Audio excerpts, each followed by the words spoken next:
This episode is brought to you by the Regional Air Quality Council, because it's time to go green and set the summer trend. Get yourself a 30% point-of-sale discount on new electric lawn and garden equipment statewide in Colorado at participating retailers. That's 30% off electric lawnmowers, leaf blowers, and string trimmers. Actually used this recently. My husband was like, how do we get that discount? And I was like, I think you just have to find a retailer. And he was like, okay. And then we did it. Learn more ways to help improve air quality along the Front Range at simplestepsbetterair.org. That's simplestepsbetterair.org.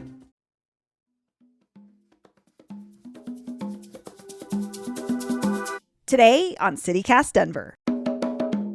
Celebrating its 50th anniversary this year, the Rainbow Gathering of the Tribes is set to potentially bring thousands of campers to Colorado this summer for their annual weeks-long celebration.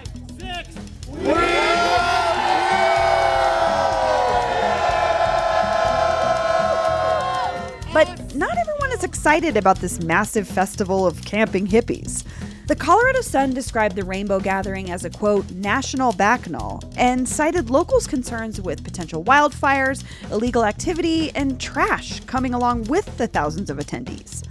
When this news dropped a few weeks ago, the backlash was swift and vocal, with a Reddit post on how to take action against the event garnering more than 600 comments in less than 24 hours.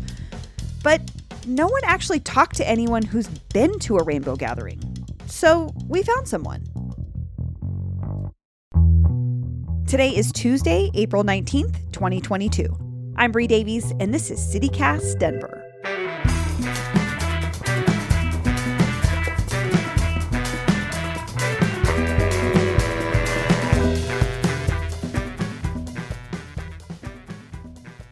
Tenali Rennick, welcome to CityCast Denver. It's good to be here. Thank you for having me. So the reason I wanted to talk to you was here in Colorado, there was sort of some hubbub when folks learned that the annual Rainbow Gathering may be coming back to Colorado for its 50th anniversary. And folks were worried about thousands of people coming and potentially trampling on our precious outdoors. But I want to hear from you, a firsthand experience person. What are people getting wrong about Rainbow Gathering? Well, first, they started in 1972, and since it's become a global phenomenon because they happen all around the world now in many countries, and I've been to several gatherings outside the U.S., and one thing I've noticed is the U.S. is always the least welcoming. There's always a little bit of hysteria, but for me, I think the fear that people have is natural, but I think something that gets exaggerated is how many people are going to attend. I just saw an article yesterday that there was a claim that 80,000 were attending. And you know what? I believe the first gathering in 1972, by all accounts, was roughly 20,000. And I believe the biggest gathering that I've ever attended was probably 1997 in Oregon. That probably was 20-ish, 25,000. But it's always hard to say because it's just a guesstimate. Like, we've never even had 40,000, 50,000, much less 80,000. So I think those are exaggerated. And I think that puts people on edge because they're like 80,000 people. And nowadays, I mean, I'd be surprised with Colorado if we get 10,000. But I could be wrong. So I don't know. Maybe more will show. Sure. And I mean, I get the fear in that, like, you know, if we say like a traditional music festival, it's a ticketed event. There's some sort of infrastructure around it. Thinking about 20,000 people showing up into a space can be a little bit daunting. So, but do you think that these concerns about trash and crime, and particularly Colorado, we deal with wildfires and it's been pretty detrimental. Are those founded concerns? I mean, are these like legit things that we should be worrying about?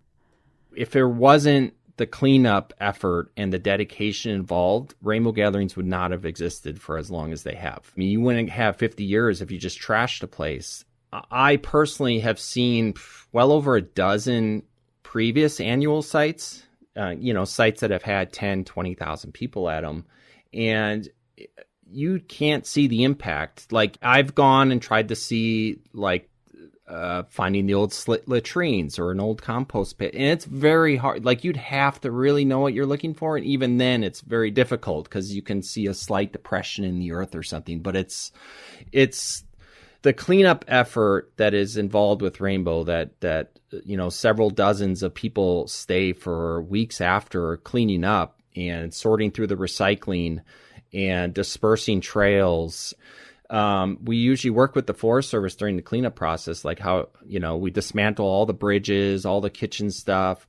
And, it looks really, really good. And as someone who's an avid hiker and camper, I've been in national forests. I've seen the box string mattresses and the beer cans. There's trash in the forest, and sometimes we go to a gathering site and we're cleaning up trash, so it's there, and and it's a responsibility of all of us that go camping, whether it's a rainbow gathering or not, to clean up after yourself. Yeah, that's making more sense to me now, actually, that you're saying it, because I'm thinking about the difference between, it would be like if you went to a music festival as a patron, but you also were part of a cleanup crew, and also maybe you were a performer. Like, there was more fluidity around the roles that people have within these gatherings. Yeah, like for me, the Rainbow Gathering is not a vacation. I go there and people are hiking miles a day. They're carrying in sacks of rice for 2 miles. You're, digging a compost pit.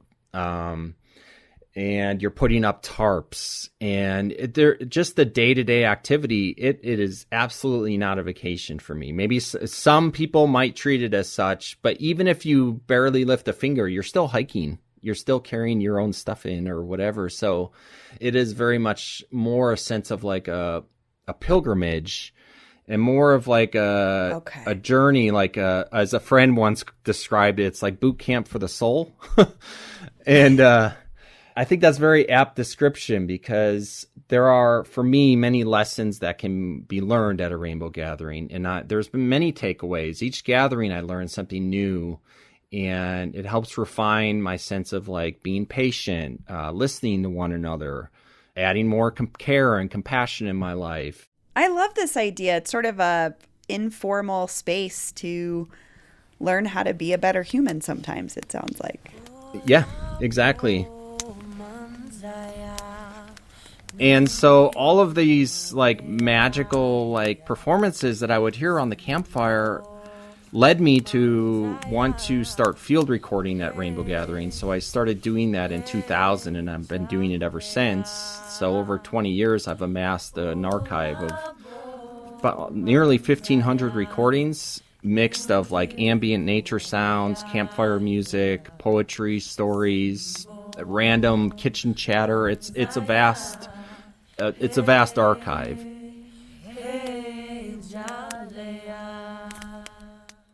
Ryan Reynolds here from Mint Mobile.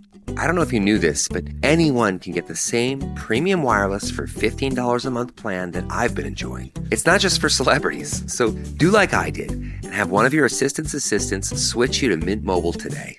I'm told it's super easy to do at mintmobile.com/switch. Upfront payment of $45 for 3-month plan, equivalent to $15 per month required. Intro rate first 3 months only, then full price plan options available. Taxes and fees extra. See full terms at mintmobile.com.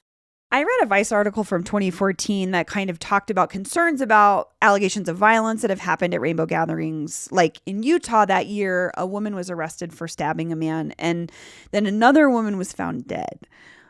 What is your response to that kind of coverage? Well, I think anytime you get, hundreds of people together, schisms will arise. It's inevitable. Sure. And rainbow gatherings are a microcosm of the macrocosm of society. And things can happen. And that Vice article is really like the thorn in our side, because that happened in 2014 in Utah.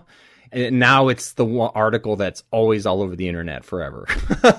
And it's like, after 50 years, if you have 50 years of gathering thousands of people together and you never had an incident or incidents, I would think you were lying. So yes, problems have arisen over the years and do arise. And it's more about how do we collectively as the community handle it. I think part of the hard part for folks outside of it to understand is it's so the informal aspect, right? There's no hierarchy. There's no official collective or group.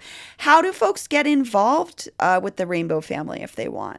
Well, there's the old adage, those that do the doing say all the doing gets done. So it's people just kind of go. And if it's something you're attracted to, people just kind of get involved. People that have asked me about Rainbow, would I go to it? Well, first thing I always ask people is, do you like camping? And I've had friends, or acquaintances say, no, I hate it. And I say, well, you'll hate a rainbow gathering. Don't go. Because if you don't love camping, don't go to a rainbow gathering because you'll hate that. And then you'll hate everything else.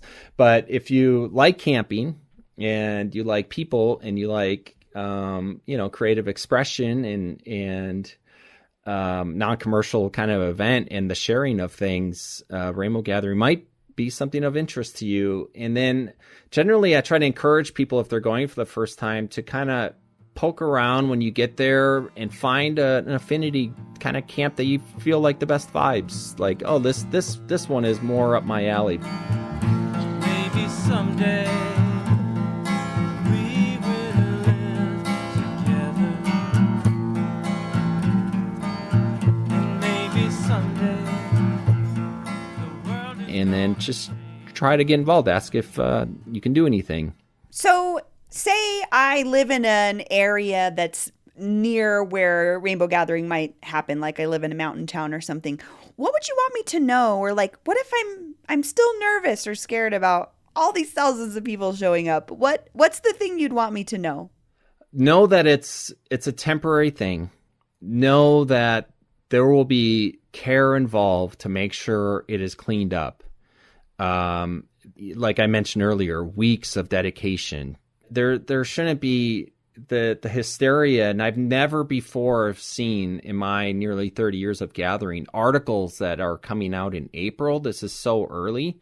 Yeah. And with the barrage of them that have came out, I don't know what lit the spark, but what was it, a week or two ago? It was just article after article after article. A lot of them were really everyone had all the heebie-jeebies about it. And I was like, oh my God. And everybody in the online, a lot of gatherers were like, what is all this? Oh my gosh. Totally. And I think a local person should just know it's a one-time thing. You should feel lucky if it comes to your town because and especially this year, this is the 50th year. It's the year of the Jubilee. It's 50-year anniversary of an event that's been a phenomenon that's remained outside of the realm of the commercial world for this long. I really appreciate you giving us a sort of insider perspective. I understand the hesitancy for folks in Rainbow Gathering to not want to talk because, you don't want to represent everyone, especially because there's this very informal nature. But I think it helps so much for folks who have never been to one to hear from someone who has firsthand experience with it. Yeah, and again, I'm just me. You talk to someone else, they'll have a totally different point of view. Totally. So it's really depends who you talk to. Tenali Rennick, thank you so much for joining me. Yeah, I was glad to be here. And here's what else Denverites are talking about. Denver Public Schools Board Vice President Tay Anderson is in the news again, this time because his lawsuit has been dismissed. Well, most of the lawsuit anyway. Westword reports that in November, Anderson filed a suit claiming he was defamed by BLM 5280 and several individuals. A judge dismissed all claims except those against Parker activist Jiva Sinlathan. Speaking of lawsuits, former DaVita CEO Kent Thiry and the company were found not guilty of conspiracy.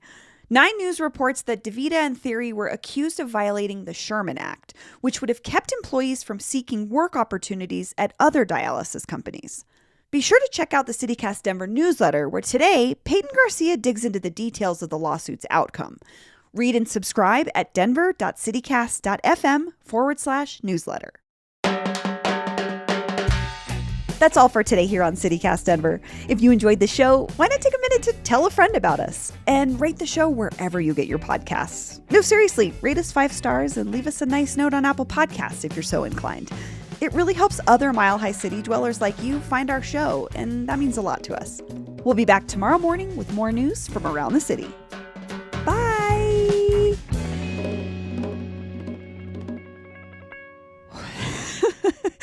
acting and playing myself. It's my ultimate role, Bree Davies.